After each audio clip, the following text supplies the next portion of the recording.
et qu'elle doit choisir les personnes à licencier dans l'entreprise, tu ne feras pas partie de la liste de ces licenciés. Amen. Parce que l'employeur doit se dire que si je perds cette personne, je perds mon entreprise. Je ne sais pas si je me fais comprendre, mais quelqu'un a payé pour ça. Nous devons être des témoins, des exemples, des modèles. Je parlais avec une de mes filles la semaine dernière, j'étais au Canada, on parlait juste comment le monde a vraiment changé et on parlait d'un type de personne. Mais là, comme on est sur Internet, hein, je ne vais pas citer, voilà, je ne vais pas me fâcher avec les gens, on ne va pas avoir les problèmes. La Bible dit que l'homme sage regarde le mal de loin et se cache. Et on disait en fait qu'aujourd'hui, il y a certaines personnes, on dit qu'il y a un lobby ici, lobby ça, vous avez compris ce que je parle. Et d'autres personnes ont dit, oh là là, oh là là, oh là là. Et dans l'église, on prie même pour eux, pour que Dieu les délivre. Et dans le monde, ils étaient tellement méprisés que maintenant, ils deviennent incontournables. Et elle me disait qu'en fait, elle est dans comment on appelle, dans le monde médical.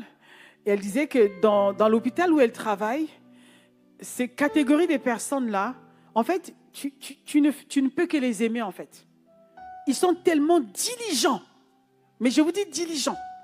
Tu leur confies un malade, ils vont tout faire. Ils font le kilomètre de plus. Ils prennent soin. Ils poupounent les gens. Il dit, mais... Et c'est pour ça qu'on les a vus qu'aujourd'hui, ils sont dans toutes les sphères d'influence. En fait, tu ne peux pas les détester, en fait. C'est ça l'influence, bien-aimé. Mais les enfants de Dieu, chercher un enfant de Dieu dans une entreprise, tu cherches. La personne travaille dans une entreprise, si elle ne te dit pas qu'elle est chrétienne, tu ne peux pas savoir. Tellement qu'elle est comme tout le monde. Les gens sont syndiqués, elle, c'est la première syndicaliste dans l'entreprise. Bien-aimé, vraiment que Dieu ait compassion de nous. C'est la première à revendiquer les droits des gens. Oh, hey, ici, c'est l'exploitation. Hey, c'est comme si... Hey. Quand il y a une marche, elle est sur la première ligne de la marche. Tu es enfant de Dieu, bien-aimé. Ne rentre pas dans les combats où Dieu ne t'a pas envoyé. Tu dois être un modèle. Les gens doivent s'inspirer de ta vie. Ta vie, sans que tu te parles de Jésus, les gens doivent savoir, mais quel est ton secret? Pourquoi tu es comme ça? C'est comme ça qu'on gagne les gens au Seigneur. C'est comme ça qu'on gagne les vies à Christ. Donc, employé dans une entreprise, tu dois être une bénédiction. Un homme, une femme incontournable. En fait, tout ce que nous faisons dans la vie, c'est ce que nous allons récolter. Si demain tu veux être chef d'entreprise, sème le bien dans l'entreprise où tu es. Décharge ton patron. Fais-lui du bien, tu seras en train de semer. Demain, quand Dieu te donnera ta propre entreprise, alors, il va envoyer vers toi des personnes qui seront une bénédiction pour toi. Amen. Bien-aimé, c'est ça. La Bible dit dans Luc 16, verset 10, « Celui qui est fidèle dans les moindres choses, l'est aussi dans les grandes choses. Et celui qui est injuste dans les moindres choses, l'est aussi dans les grandes choses. » Bien-aimé, quand tu es fidèle, alors tu vas récolter la fidélité demain. Parce que je crois infiniment que nous sommes des créateurs de richesse. Aujourd'hui, tu es salarié, mais tu es comme ces espions que Josué avait envoyés à la terre promise pour voir comment ça fonctionne, pour créer ton entreprise demain. Ça, c'est la mentalité du royaume. Parce que nous devons être des producteurs de profit. Amen. Donc, sois fidèle. Tu dois être digne de confiance. Mais vraiment digne de confiance. Amen. Voilà, donc j'arrive au cinquième rôle.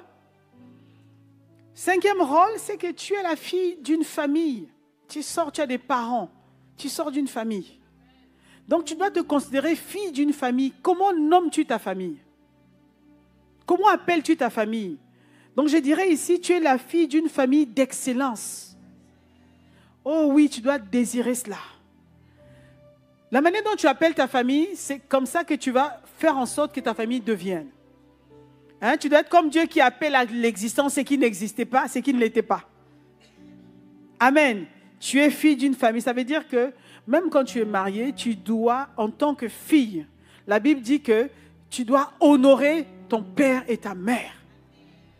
Voilà. Même si on les quitte, mais on doit toujours rester. Honorer ça veut dire que leur donner des honoraires. C'est-à-dire que les valoriser, bénir Dieu pour leur vie. Tu ne dois jamais te couper de tes parents, que ce soit les parents biologiques, les parents spirituels, les parents adoptifs, peu importe. Toute personne qui a eu un visage de père ou de mère dans ta vie, tu dois toujours l'honorer. C'est un secret. La Bible dit afin que tu vives longtemps sur la terre. C'est une semence. Donc, en tant que fille, ça veut dire que tu as un rôle à jouer dans la vie de tes parents. Tu ne peux pas vivre dans la même ville que tes parents et ne pas en prendre soin, notamment lorsqu'ils sont dans le besoin. Amen. Et là, je dis encore, là maintenant je parle aux femmes mariées. En tant que femme mariée, tu as deux rôles là. Fille et tu es également belle-fille. Donc les parents, c'est toujours dans les deux sens.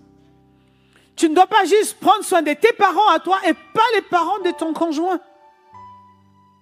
Les sœurs qui en cachette envoient les Western Union à leurs parents et le mari n'est pas au courant. Et lui, il n'a pas de parents. On pense à soi, on ne pense pas à l'autre. Ce que vous faites en tant que couple, c'est vous mettez d'accord.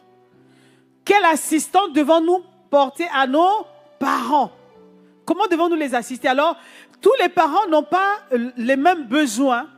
Voilà, il y a des parents qui ont bien travaillé dans leur vie, qui ont gagné leur vie, et à l'âge de la retraite, ils n'ont pas besoin que les enfants les assistent. Gloire à Dieu. Mais même quand ils n'ont pas besoin que les enfants les assistent, il faut toujours les honorer. Un simple cadeau, un appel téléphonique, un cadeau pour l'anniversaire, ça fait du bien. Les parents, ça réchauffe le cœur des parents. Ils disent, voilà, cet enfant pense à moi. Parce que, bien aimé, on oublie facilement. Quand tu étais enfant, tu as fatigué tes parents. Tu les as empêchés de dormir.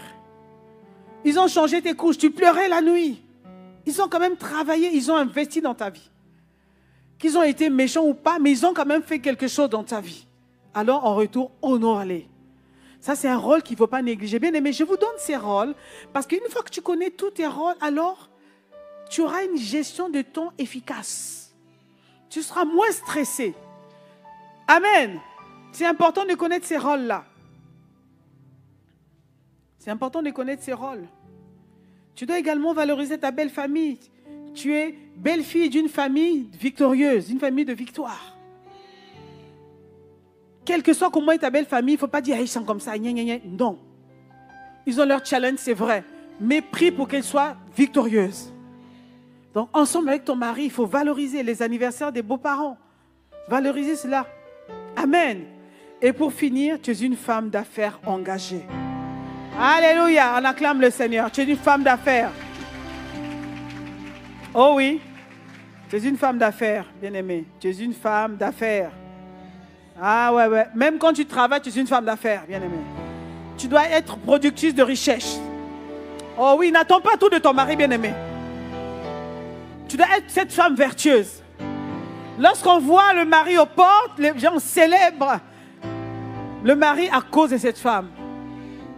Une femme doit savoir toujours quoi faire avec ses deux mains.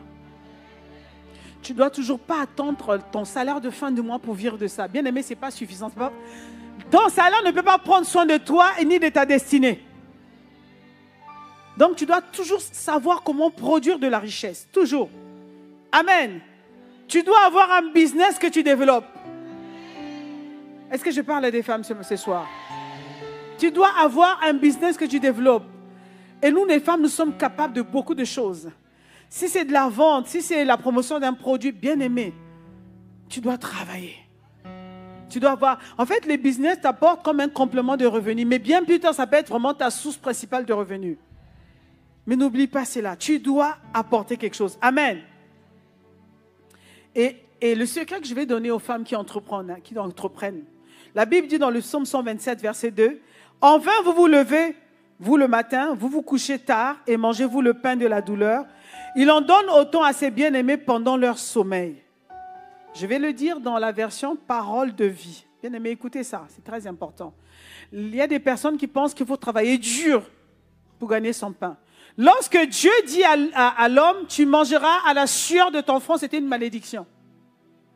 Donc le fait de suer dur là, c'est pas dit, voilà, je travaille, je suis une femme qui travaille. C'est pas une bénédiction. Parole de vie dit, pour rien, vous vous levez très tôt. Pour rien, vous vous couchez très tard. Et pour rien, vous vous fatiguez à gagner votre nourriture.